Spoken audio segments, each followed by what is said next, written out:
जी हाँ, yes bank finally 8,898 crore रुपए जुटाएगा, जो कि डील हुई है कार्लाइल और एडवेंट के जरिए। हमने पहले ही यहाँ पे स्वदेश पे दर्शकों को बताया था कि बातचीत जो है वो पीई निवेशकों से लगातार यस बैंक की जारी थी फंड जुटाने के लिए, और फाइनली अब इस पर मोहर लग गई है और यस बैंक 8,898 करोड़ रुपए की इक्विटी जुटाएगी ये दो जो इन्वेस्टर्स हैं। अब ये डील है कैसी, इसको समझ लेते हैं।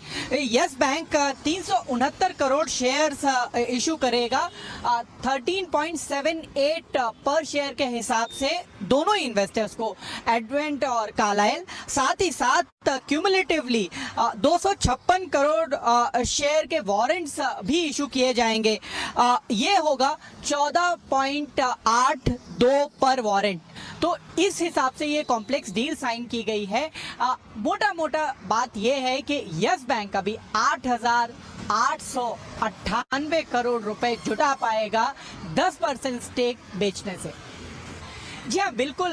यस बैंक की कवायद यही थी कि जो उसको ग्रोथ के लिए कैपिटल चाहिए वो करीब $1 बिलियन यानी कि 7,500 करोड़ रुपए के आसपास चाहिए था। पहले ही जो बोर्ड बैठक हुई थी फरवरी में इसी साल, उसमें 10,000 करोड़ रुपए जुटाने की मंजूरी ले ली गई थी। लेकिन एक तो रेगुलेटरी अप्रूवल्स, दूसरे सारे इन्वेस्टर्स का यही मानना था कि एक बार को जो एनपीएस हैं वो ट्रांसफर हो जाए नई एआरसी में, उसके बाद डील साइन होगी। लेकिन अभी यस बैंक ने फाइनली 2 पी निवेशकों के साथ, एडवेंट और कार्लाइल के साथ ये डील साइन कर ली है और अब बैंक को जितनी ज़रूरत थी 7,500 करोड़ रुपए तक की, वो अब जुटा लिए हैं।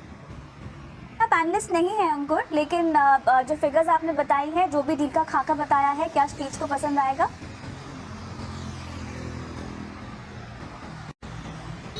जी हाँ, बिल्कुल। यस बैंक के लिए ये बहुत ज़रूरी था। आपको हम ये भी याद दिला दें कि 3 साल का जो मोरेटोरियम था खासकर स्टेट बैंक ऑफ इंडिया का, वो मार्च 2023 में कंप्लीट हो गई।